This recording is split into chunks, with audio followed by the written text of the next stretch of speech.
the last few weeks, or maybe even months, there have been robust political discourse, perceived as both positive and negative within and outside Jubilee Party.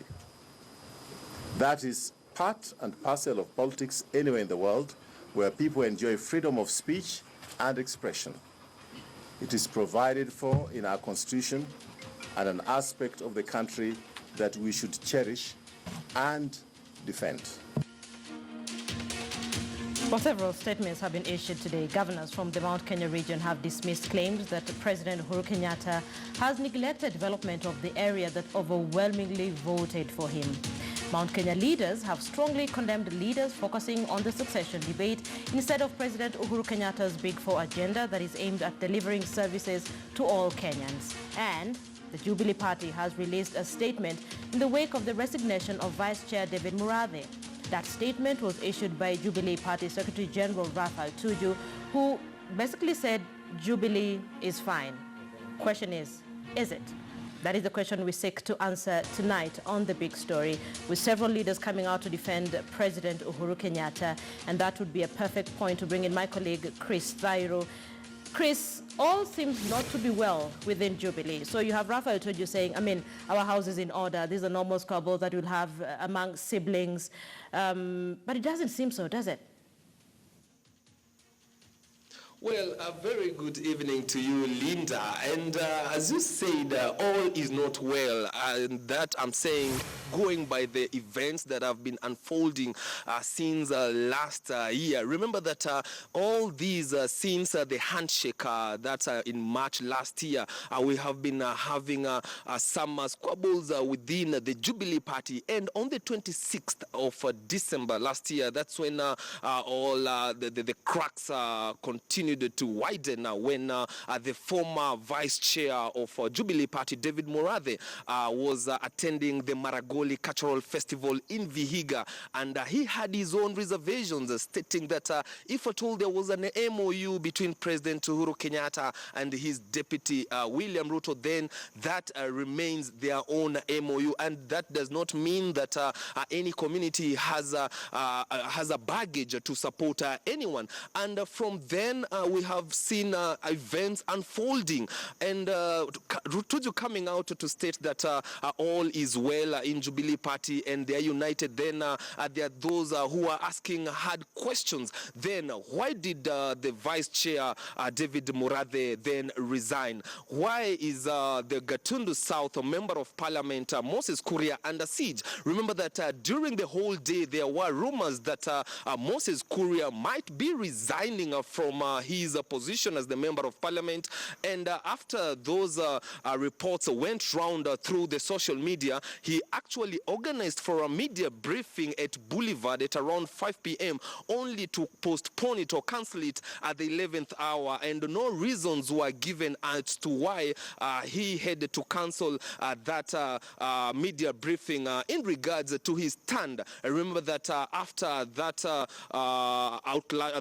backlash from President Uhuru Kenyatta to Moses Kuria, after he had attacked him that when it comes to development issues, development projects are being directed to other regions, and Mount Kenya region actually is suffering from those development projects. And just to put these matters into perspective, remember that during the day we saw some former members of parliament call for a media briefing, and for the first time we saw the NAK Kenya party leader, Martha Karua. Remember that she decided that her party will not dissolve, but will support President Uhuru Kenyatta's re-election bid. And today we saw her come out for the first time to support President Uhuru Kenyatta and state that yes, the president is on the correct track, and they have they support him in totality. Also in that media briefing there was the former Nairobi gubernatorial candidate on an independent ticket, that is Peter Kenneth, and the former Gatanga member of parliament, and of course coming out also indicating that they are all united and ready to support President Uhuru Kenyatta. Also, there was the nominated member of parliament, I'll correct that because he's the nominated senator, Isaac Mwaura, on a Jubilee ticket. And maybe just to put matters into perspective, is everything all right in Jubilee Party, the party that nominated you to the Senate? Not at all. I think it would be not true to say that the party is okay, because if the party was to be okay, Chris, why then are we talking about it? I mean, really, there has been issues. There have been clear divisions within the political party, occasioned by two differing opinions on what we need to be doing currently. One opinion, very clearly stated that we need to concentrate on the development agenda, and another opinion that seems to say, let us look at the 2022 succession. Mm-hmm. So that is the point of departure, really, more than anything else. And of course, the intrigues around the handshake and what this means with regards to our concentration in terms of directions of politics. Why am I saying so? Because you know very well Jubilee was predicated upon fighting Raila Odinga and his NASA brigade. And that is very healthy, because that's for political competition. Now, but in the advent of the March 9th handshake, it's like people are demolishing houses, really. Everything, has been turned around into a lot of confusion. Mm-hmm. So yes, there's a lot of disquiet. There are those people who are looking at saying, oh, now the President Uhuru is about to retire. And Masinda Murillo said that if you have no ambition, you have no business being in politics. Mm-hmm. So yes, there's an issue. Then this comes out clear that now that the opposition, there's no that common enemy that you are fighting, and that the opposition has actually now supported the Jubilee Party. Then there were issues in Jubilee Party. You were just sweeping them under the carpet. No. I think every other time you have a situation where you have finished the battle, people demobilize. So I think for me this looks more like some form of demobilization, naturally, because Jubilee Party was a party that was was actually launched on the 10th of September 2016. Some few months later, by April, it was conducting party primaries. By August, President Uhuru Kenyatta had won the elections, and Deputy President William Ruto. But then fast forward, if then the person that you came together to defeat, and you defeated, is no longer a threat, naturally you would expect that then there would be some form of disintegration of sorts. Mm-hmm. But then what is interesting is because now you have then people who are caught up in the legacy of President Uhuru Kenyatta, who is very keen to cement his presidency and to showcase what he's been able to do for his people and the country. And on one hand, people who are more concerned about after Uhuru, what next? Mm-hmm. So really, what I want also to remind Kenyans, and I think we need to be honest with each other. You remember when there was the demobilization of NASA itself? After it disintegrated, mm-hmm. There was a meeting that happened, I think, in Banzoni or some other location. And when it was alleged that when Raila Odinga was asked, why have you joined with Uhuru Kenyatta, he said, I am going to break Jubilee and I will be back. Mm-hmm. We must put things into perspective because we're in this country. So I am very curious, because the people who are celebrating when we are seeing the disintegration in Jubilee mm-hmm. are our erstwhile political competitors. So really, there will be a lot of political realignments, going forward, 2022. Mm-hmm. But we must also ask ourselves this question, and these are fundamental issues.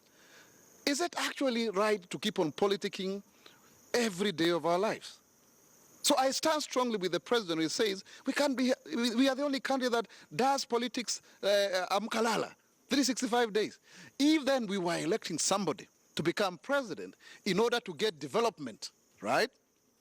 How are we going to get development when we start again politics? But Mheshimiwa, the same people who you're saying about going through the country campaigning are the same people who are in Jubilee. They even formed the team Tanga Tanga. The others calling themselves Kitaeleweka. Is still in Jubilee. Is still Jubilee Party who are still campaigning. Now, people, for example, from Mount Kenya region, asking a very simple question. We gave our votes to His Excellency the President. Do our votes count for anything? Right? Are we seeing the right kind of development? And those are legitimate concerns. And the answer is, yes, something has been done, but more still needs to be done. And more needs to be done in the next 3 years and 8 months. And I think that is what Moses Kuria was asking for. Precisely. The only thing is there has been proper ways of how we have been engaging government in order to achieve the same. Remember, we were in Naivasha, right? After that, we went to Nyeri. I am the secretary, for example, of the Mount Kenya Parliamentary Group. So when I'm speaking, I'm not just speaking out of conjecture. So we have a good Marshall Plan for the region because people gave the Jubilee government mandate so that they can also benefit from development. But the President of the Republic of Kenya is the president for the whole country. It is incumbent upon us as leaders to start with ourselves. CDF, you get 100 million every year.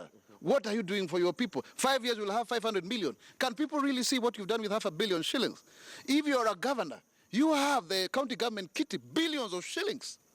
What are you doing to help your people? Then now we can also look at the national projects, cross-county, inter-county, and what have you. Because when people are into power, you are elected in a collegiate. From the presidency, it was like Suti, Pigia Jubilee, that kind of thing. So we must not forget that we really have to work together as leaders to ensure that we deliver the promises we made to Kenyans. And I think that was what Moses Kuria was questioning. I saw some members members of the public from the Mount Kenya actually saying they also need these development projects. Maybe are you talking from a different script? No. What I'm trying to say is that we as leaders, we need to put our act together because we are the ones who are in the know. Because when we are pointing fingers, we should also remember we are pointing to ourselves, especially those who have kitties. You have CDF, you are a governor.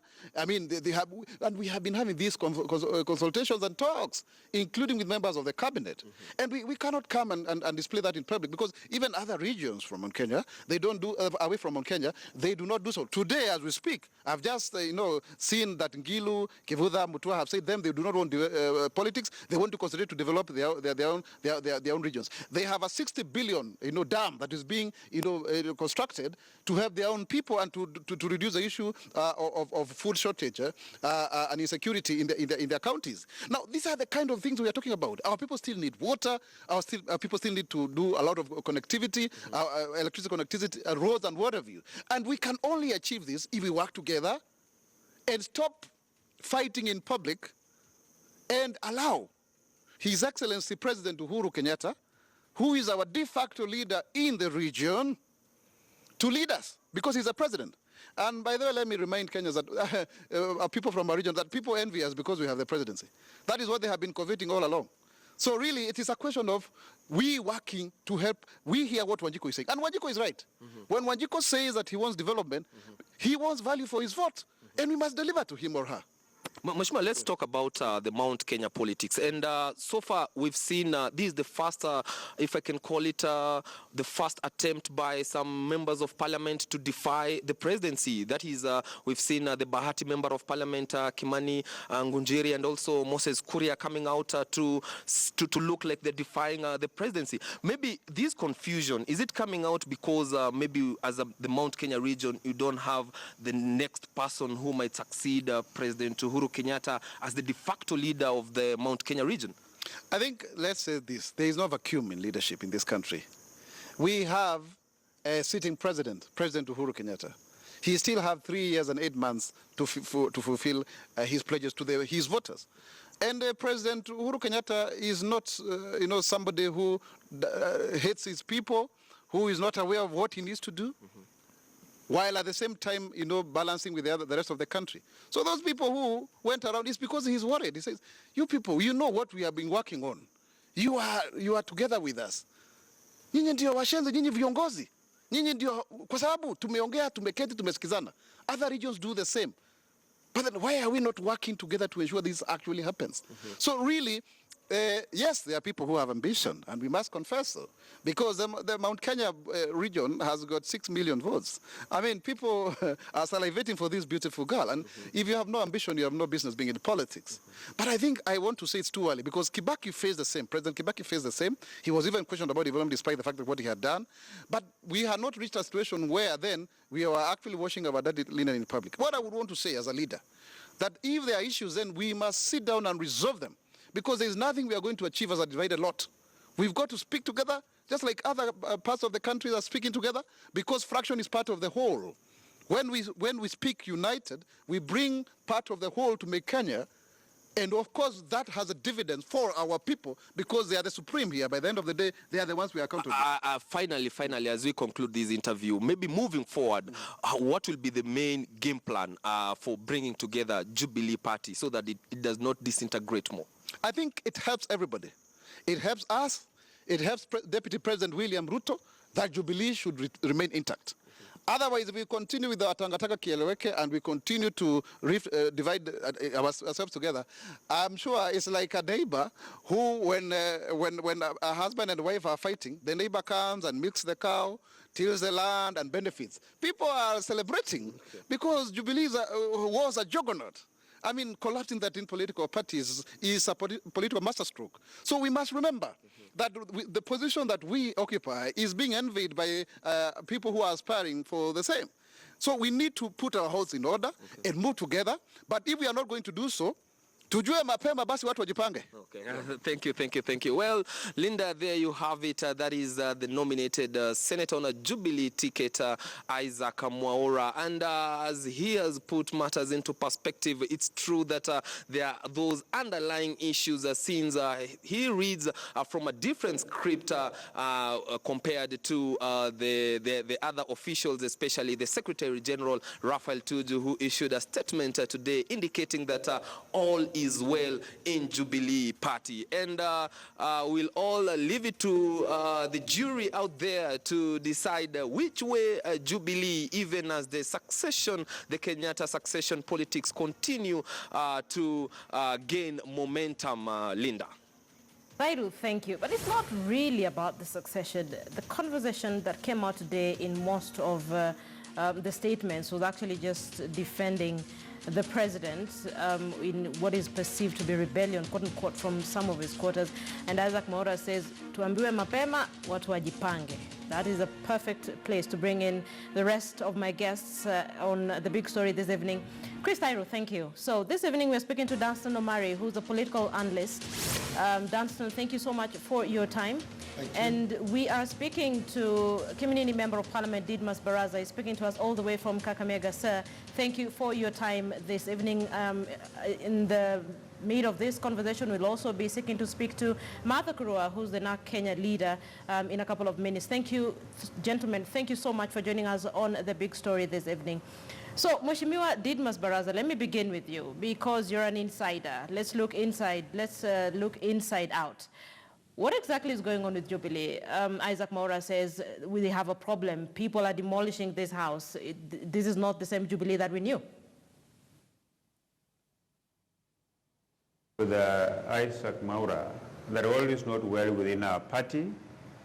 And the problem where it's coming from is that we have people who are connorated in positions, including Raphael Tuju, on interim basis without being given a clear mandate by the delegates of the party through a vote. And what we are saying that to begin cleaning our houses going forward, we need to have an election where the delegates are going to decide who is going to be their chairman, who is going to be their secretary general, so that we can take this party forward. The second thing is that people are not understanding how government runs its development agenda. The cycle of development begins from Parliament through budget making process, and after Parliament has approved the budget, then it is upon the ministries led by the principal secretaries to begin the tendering of, to get the contractors who will do the roads. So a member of Parliament has no role in terms of either blocking development or not. And our business is to play politics from Monday to evening, because when you oversight government, when you represent your people, you do it by either making noise or supporting a few things. So there is nothing wrong with us members of Parliament moving around this country and engaging in whom we think is fit to be president of this country in 2022.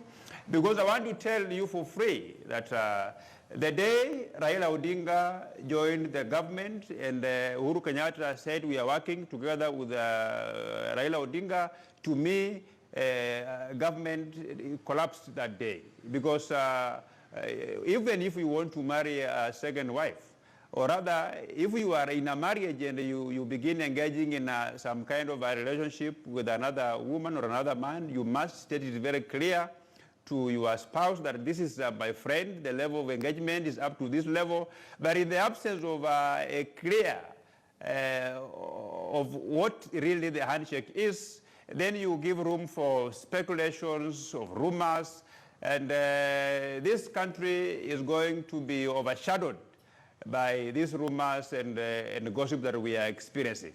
And the person who has the responsibility of getting this party back on track, clarifying what needs to be done going forward, is the CEO of this country, who is President Uhuru Kenyatta. We have a lot of rumors, a lot of gossip going around, and I believe that Raphael Tuju does speak on behalf of the president. The president has his, his team of spokespersons who really need to communicate and set the record straight. Okay. Otherwise, as Isaac Maura has said, all is not well, and we are also human beings. We have brains, we are seeing, we know where we are going, and we are not going to allow anything to distract us from our journey towards where we are going. Mheshimiwa, a quick one. Is this it for Jubilee? Is there hope for Jubilee? Pardon? Is this it for Jubilee? Is there any kind of hope whatsoever for reviving this party, looking at the different allegations from different sides from members within Jubilee? Is this it? You know, political parties in this country revolves around personalities. There are some personalities that when you remove from Jubilee, Jubilee will collapse. But as long as we have personalities like the Honorable William Ruto within Jubilee party, the party will stick. Because the beauty of a party is not in terms of structures and manifesto, but the beauty of the party is the personalities that associate themselves with the party. Okay. So we are committed to move forward. This party doesn't belong to individuals, it belongs to delegates. And as long as one of our leading, one of the strongest presidential candidates in 2022, Honorable William Ruto, is still maintains his rank and file within the party, then yes, the Jubilee has a future. Okay. So the reason I'm asking this is because we had a couple of press briefings today with several leaders from the Mount Kenya region defending President Uhuru Kenyatta. Danstan Omari, by the time you have leaders from Mount Kenya defending President Uhuru Kenyatta from attacks and counterattacks from some of what is considered their own, what goes through your mind? Thank you, Linda.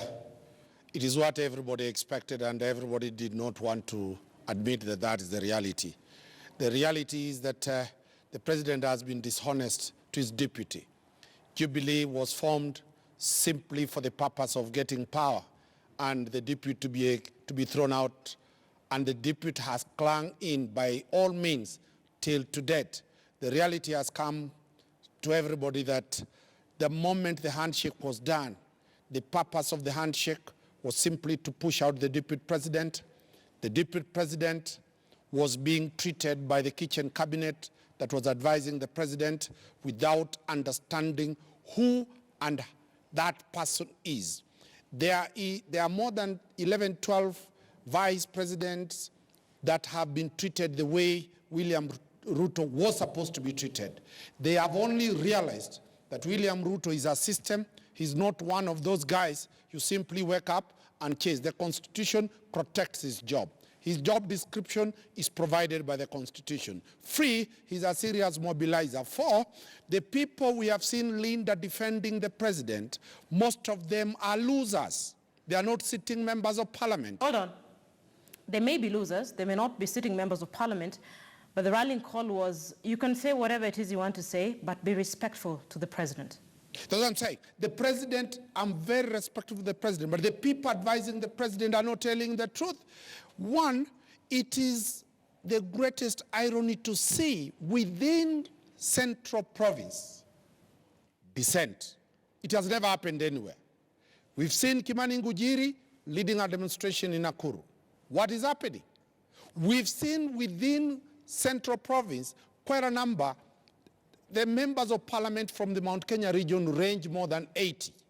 How many appeared at the press conference? 14. So my take is, I think the deputy president has pulled a very fast one to tell everybody that I'm not a pushover. Mheshimiwa Didmas has put it very clearly that they have a purpose and they have a projection, they have a roadmap. Will Jubilee survive? I doubt if Jubilee will survive. It might not survive. There might be a third handshake. Either the president will end up leaving Raila Odinga or he leaves William Ruto. Okay. In one or another, they cannot be in the same tent. Great. So this would be a perfect place to bring in Martha Karua, NARC Kenya leader. Ma'am, thank you so much for speaking to us this evening on The Big Story. So we've had a conversation with Isaac Mwaura, who says all is not well within Jubilee. Dunstan Omari says the issues being raised are actually genuine. But the rallying call that came out today in some of the state press statements, so that we need to respect the presidency.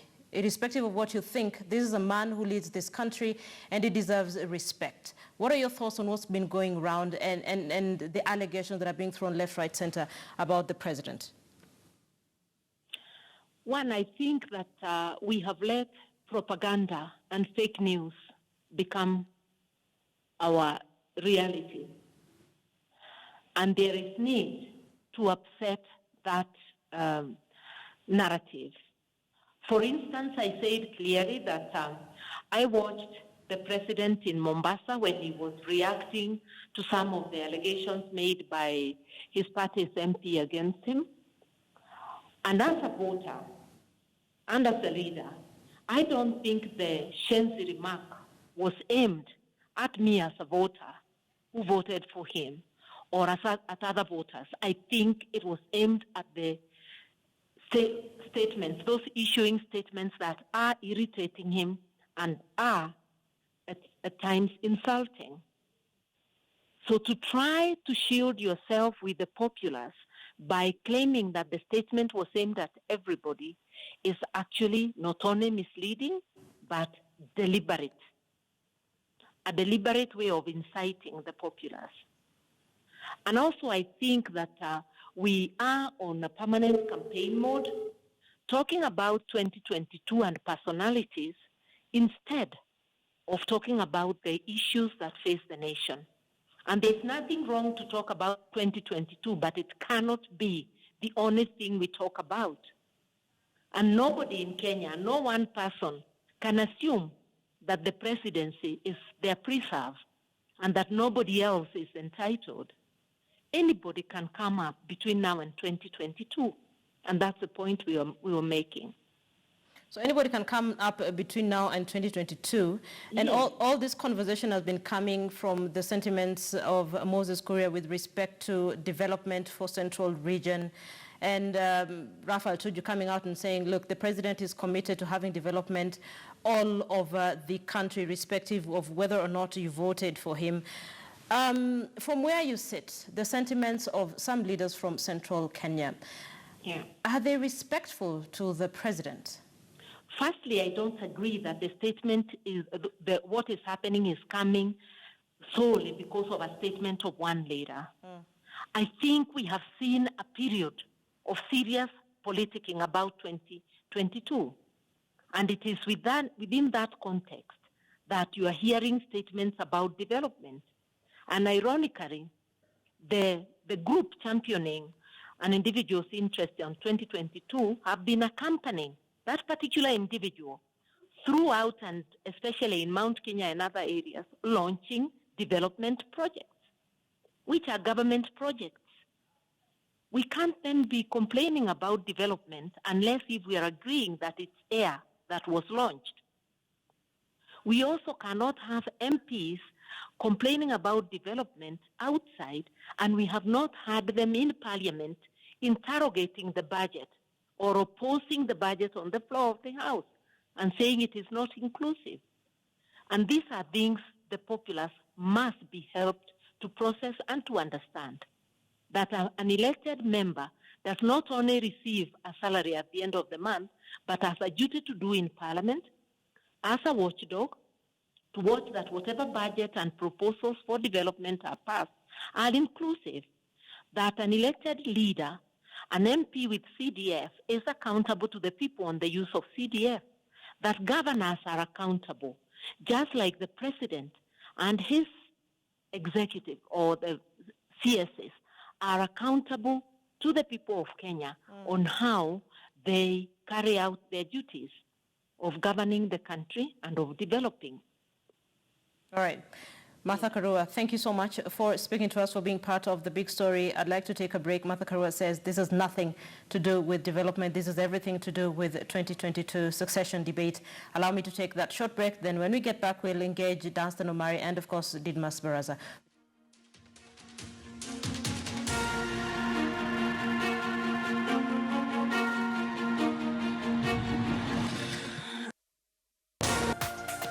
This is KTN News.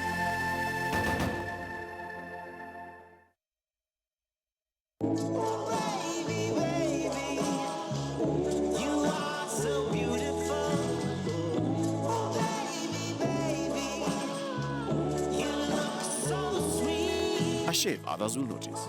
That's kind to your face and kind to your wallet. Gillette's affordable 3-bladed razor gives you up to 10 smooth shaves. Upgrade to Gillette Blue 3 today. Gillette, the best a man can get.